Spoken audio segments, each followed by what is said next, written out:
कोलकाता मस्जिद एसोसिएशन ने joint forum for Waqf protection के सहयोग से कोलकाता के कैंटरफेयर लेन में वक्फ अमेंडमेंट बिल के खिलाफ एक बैठक आयोजित की।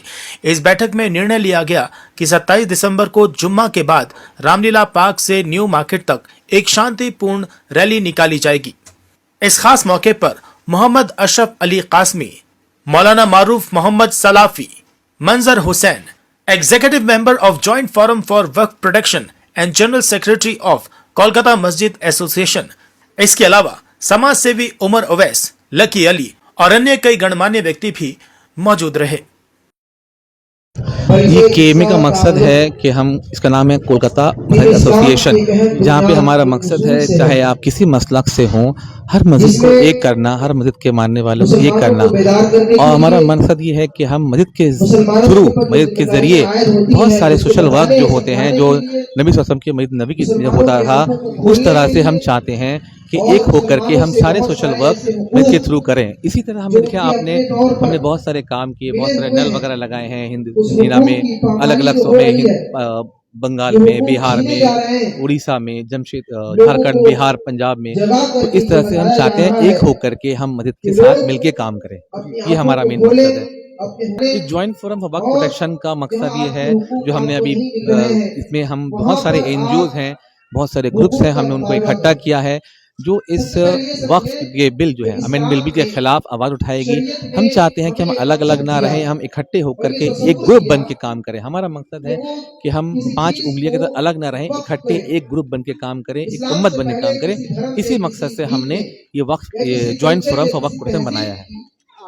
देखिए, अभी हमने देखा है कि शहर के लोग जो होते हैं ना, उनके पास सारी दुनिया की आसानी है, उनके पास है, तो उनको समझ नहीं आता। इसलिए हम इस तरह के प्रोग्राम करके उनको समझाने की कोशिश कर रहे हैं कि इसमें कितनी खतरनाक बातें हैं, ठीक है। और उसके जरिए हम एक होकर के, जैसे हमें कहा गया ना कि ईद की नमाज जो है आप जाके पढ़ें, इसमें ईदगाह में पढ़ें। क्यों कहा गया? हम मस्जिद में नहीं पढ़ेंगे, हमें ईदगाह में पढ़नी चाहिए, क्योंकि हम इकट्ठे होकर के एक तरह दिखा सके, हम अपनी ताकत दिखा सकें। हम इकट्ठे होकर के कानूनी तौर पे पीसफुल तरीके से अपनी ताकत दिखा सकें। ये इसी का एक मुजाहरा होगा इंशाल्लाह, जहाँ पे लाखों लाख लोग यहाँ पे आएंगे इंशाल्लाह, और हम लोग मिल करके आगे बढ़ेंगे और कानून के दायरे में रह करके, कानून को लेकर के आगे बढ़ के इस गलत बिल के खिलाफ अपनी आवाज उठाएंगे। ये अब तक हमारे पास 27-28 ऑर्गेनाइजेशन अल्हम्दुलिल्लाह मिल गई है, और ये एक दिन की बात नहीं है, हर रोज कोई ना कोई ऑर्गेनाइजेशन बढ़ रही है। कल भी 1-2-3 ऑर्गेनाइजेशन हमारे साथ मिलकर काम कर रही है, शुरू किया है, और इस तरह से हम उम्मीद करते हैं अगले 1 महीने में कम से कम 200 ऑर्गेनाइजेशन हमारे साथ मिलकर काम करेंगे। ये जुमा के बाद हमारा शेड्यूल है, अलग अलग इलाकों से लोग एक कॉमन पॉइंट पे पहुंचेंगे, ठीक है, और उसके बाद हम वहां से जाएंगे न्यू मार्केट, जो केएमसी का एरिया है, वहां पे हम लोग जाएंगे और हमारा वहां पे एक बड़ा जलसा होगा इंशाल्लाह। तो इसमें हमें अपने हद में मामूल हमने हर तरह के लोगों को रखा है, हर जमीयत के लोगों को रखा है, जमात इस्लामी है, जमात उलमा हिंद है, जमीयत अहले हदीस है, और हर मसलक के लोगों को रखा है वहाँ पे, क्योंकि हम देखा जाता है यूनिटी इज स्ट्रेंथ, जो हमने स्कूल में पढ़ा था, बचपन में पढ़ा था, उसको हम आज प्रैक्टिकली दिखाना चाहेंगे इंशाल्लाह। हम पूरे रूल्स रेगुलेशन को फॉलो करते हुए हम रास्ता का सिर्फ एक हिस्सा इस्तेमाल करेंगे, क्योंकि हम नहीं चाहते, मुसलमान के गर्द का बिल्कुल नहीं होता कि हम अपनी इबादत या किसी भी तरीके से हम किसी को तकलीफ दें। हमें ये इजाजत नहीं है कि हम रास्ते में नमाज पढ़ के रास्ता ब्लॉक कर दें। तो इसी तरह से हम कोई भी काम किसी को तकलीफ देके नहीं करेंगे, बिल्कुल ही कानून के दायरे में रह करके पीसफुल तरीके से हम अपनी बात को वहां पर रखेंगे। देखिए, black sheeps are there in the community, हर कम्युनिटी में आपको ब्लैक शिप्स मिलेंगे, तो उसके खिलाफ हमें उसके हिसाब से काम करना पड़ेगा। प्रशासन हमारे साथ है, वो हमारे इस रूल रेगुलेशन को मेंटेन करने में वो हमारी पूरा साथ दे रही है अल्हम्दुलिल्लाह, पूरे बंगाल में, इनफैक्ट बहुत सारे इलाकों में हिंदुस्तान में दे रही है। तो हम इस तरह के बिल्कुल इजाजत नहीं देंगे, और हमारे अंदर की अपनी टीम भी होगी जो इस तरह के लोगों पर नजर रखेगी। अगर खुदा न खास्ता इस तरह के लोग कोई गलत काम करना चाहेंगे तो हम उन्हें नहीं छोड़ेंगे, हम उनके पकड़े कानून के हवाले कर देंगे। जी हाँ, बिल्कुल, हम कोई भी काम करते हैं, चाहे ये प्रोग्राम हो या कोई प्रोग्राम हो, बिना परमिशन के प्रोग्राम नहीं करते, और हम वक्त के अंदर रह के प्रोग्राम करते हैं। जी हाँ, बिल्कुल, हमें अल्लाह से परमिशन लेके हम काम कर रहे हैं। देखिए, ऐसा हम लोग तो कोशिश कर रहे हैं, हमारी जिम्मेदारी है, चूंकि हम इसकी हसासियत को समझ रहे हैं, वक्फ अमेंडमेंट बिल 2024 कितना खतरनाक है। इसके लिए joint forum for Waqf protection और पीस लविंग सिटीजन की जानिब से एक बहुत बड़ा प्रोग्राम का ऑर्गेनाइज किया गया है आइंदा 27 दिसंबर 2024 बरोज़ जुमा को, जिसमें पूरे कलकत्ता के मुख्तलिफ इलाकों से रैली की शक्ल में रामलीला मैदान होते हुए लोग न्यू मार्केट के पास धर्मतल्ला पहुंचेंगे। उसी के लिए हम लोग ये तहरीक चला रहे हैं कि लोग वक्फ की मुखालफत, जिस तरह से QR कोड को स्कैन करके लोगों ने बेदारी का सबूत दिया था, तो ये हुकूमत तक पैगाम पहुंच गया कि लोग इसकी मुखालफत कर रहे हैं।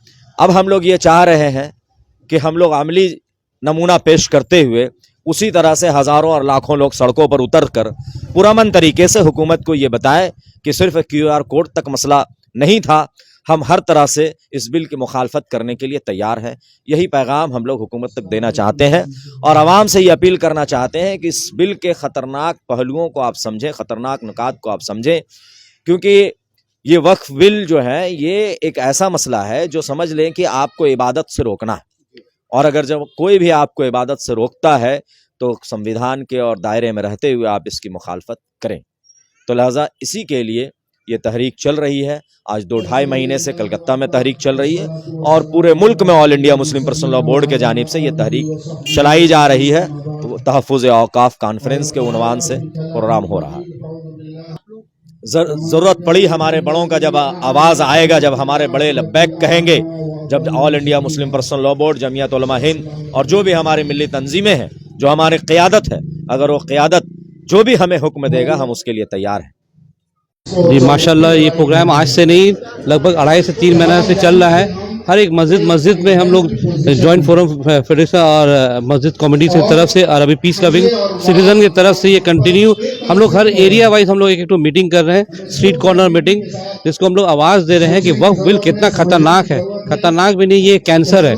जैसे NRC CA होता कि हर एक गली से, एक रास्ते से आदमी एक झुंड निकाल के आते थे, एक लेडीज लोग आती थी इस तरह, तो उसी तरह ये वक्फ बिल भी एक बहुत बड़ा एक कैंसर आने वाला है मुसलमान कम्युनिटी के ऊपर, कि उस वक्फ बिल को जो है हटाया जाए, किस तरह उसको खारिज किया जाए। इसकी रूप में हम लोग हर एक मोहल्ला में, आज जैसे एक यहाँ पर मीटिंग हो रही है, हम लोग वार्ड 54 कंटोफल लैंड में, तो बेग बागान में भी मीटिंग हो रही है, घास बागान में भी मीटिंग हो रही है, पानी टंकी के पास। तो इसी तरह हम लोग पूरा ऑल ओवर कलकत्ता में जहाँ जहाँ मौका मिल रहा है, जहाँ जहाँ हम लोग शरबत करके है एकदम मीटिंग जुड़ के जो है इस वक्फ बिल को हम लोग एकदम प्रोटेस्ट कर रहे हैं, खंडन करते हैं कि ये वक्फ बिल अगर ये वापस नहीं हुआ तो हम लोग लास्ट में इंशाअल्लाह हम लोग रोड में आना पड़े तो रोड में भी आएंगे। इसीलिए दिल्ली में इंशाल्लाह जाना जी, जिस तरह उमर साहब ने कहा कि हम लोग के ऊपर से खबर आएगी तो इंशाल्लाह हम लोग दिल्ली भी जाएंगे। अब मैं अपील करता हूँ आप लोग सबसे, जो भी जाते हैं 27 दिसंबर जुमे के बाद, जुमा के नमाज के बाद आप लोग जुमा का नमाज पढ़ के जितने भी हो सकते हैं अपने दोस्त भाई बहन सबको लेके आप न्यू मार्केट KMC के पास अमीनिया का जो पैसेज है वहाँ पे आइए। प्रोटेस्ट करना है हम लोग एक बड़े तादाद में, 6 करोड़ जब हम लोग स्कैन कर सकते हैं तो यहाँ क्या 2 लाख भीड़ नहीं लगा सकते हैं? कलकत्ता के आदमी सब सोए हुए हैं, जितना भी होता है प्रोग्राम तो सब बाहर से आके सुबह 5 बजे 6 बजे सुबह से बाहर से आके यहाँ, जितना गांव के सबर्ब्स के आदमी आके यहाँ भीड़ लगा सकते हैं। तो कलकत्ता का आदमी को तो उठ जाना चाहिए, कलकत्ता शहर के मुसलमानों को उठ जाना चाहिए। कम से कम हम नहीं बोले कि 6 लाख भी भीड़ लगा दें, कम से कम 1 से 2 लाख तो भीड़ जाना चाहिए। कि मालूम होना चाहिए कि यहाँ स्टेट गवर्नमेंट को या सेंट्रल गवर्नमेंट को कि कलकत्ता का मुसलमान जागा हुआ है, मरा हुआ नहीं है, सोया हुआ नहीं है। कलकत्ता मुसलमान जाग चुका है, अपना हक में लड़ाई के लिए हमेशा रेडी रहता है। तो इंशाल्लाह आप लोग सबसे गुजारिश है 27 दिसंबर जुमा के बाद आप लोग नमाज पढ़ के जितने से ज़्यादा जो लोग हो सकते हैं आप लोग आइए, वहाँ पे ज्वाइन कीजिए।